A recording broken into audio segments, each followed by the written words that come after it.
Sobat Kelas Pro, pernahkah Anda mendengar istilah kebebasan finansial? Apakah itu kebebasan finansial? Itu merupakan satu kondisi di mana kita sebagai seorang manusia tetap bisa menikmati standar hidup yang sama, bahkan setelah kita tidak memiliki penghasilan. Terus bagaimana cara mencapainya? Ada beberapa tahap yang perlu kita lalui.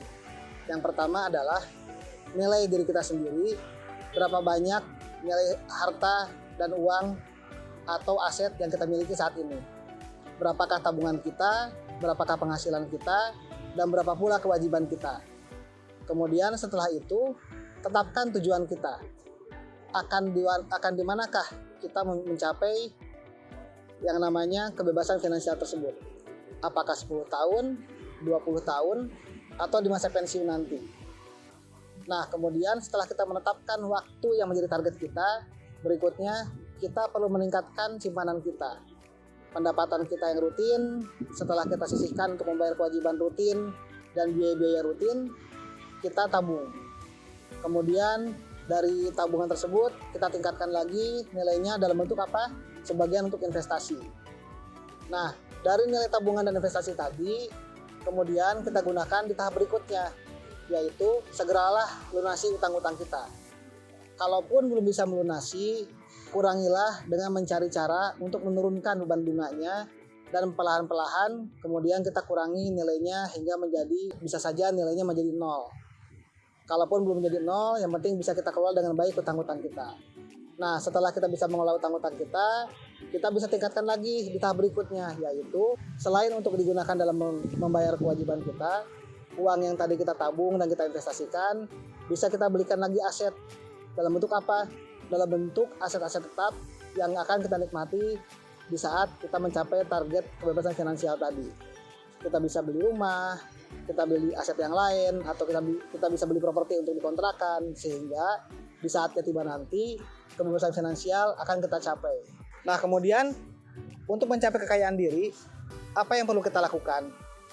Yang pertama, kita harus mencatat setiap pendapatan kita, baik yang aktif maupun yang pasif.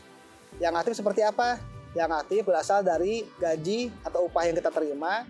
Kemudian yang pasif berasal dari mana? Dari hasil investasi kita. Kemudian yang kedua, catat biaya dan kewajiban kita, baik yang rutin maupun yang memang sudah menjadi hutang-hutang kita dalam bentuk pembelian properti atau pembelian aset yang lain. Kemudian yang ketiga, tingkatanlah kekayaan kita. Nilai investasi kita harus terus bertambah. Nilai uang kita harus terus meningkat sehingga kita akan mencapai kebebasan finansial. Nah, yang terakhir yang perlu kita ingat adalah apa saja sih komponen dari income itu atau komponen dari pendapatan itu? Yang pertama adalah upah atau gaji kita atau pendapatan yang rutin kita dapat. Itu bisa kita anggap sebagai income aktif. Karena apa?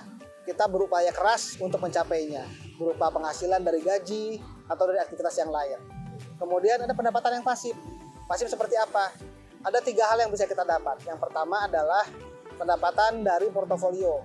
Bisa saja dari uang yang kita tabung, sebagian kita investasikan sehingga kita punya investasi dalam bentuk saham. Sehingga kita bisa mendapatkan apa? Dividen setiap tahun dan capital gain kalau asetnya kita jual atau kita pertukarkan dengan aset-aset yang lain. Kemudian yang kedua, kita bisa dapat juga passive income dari mana? Dari aset yang kita miliki tapi tidak kita gunakan. Misalnya properti, kita punya apartemen, kita bisa sewakan, kita bisa dapat pendapatan dari itu. Dan yang terakhir apa?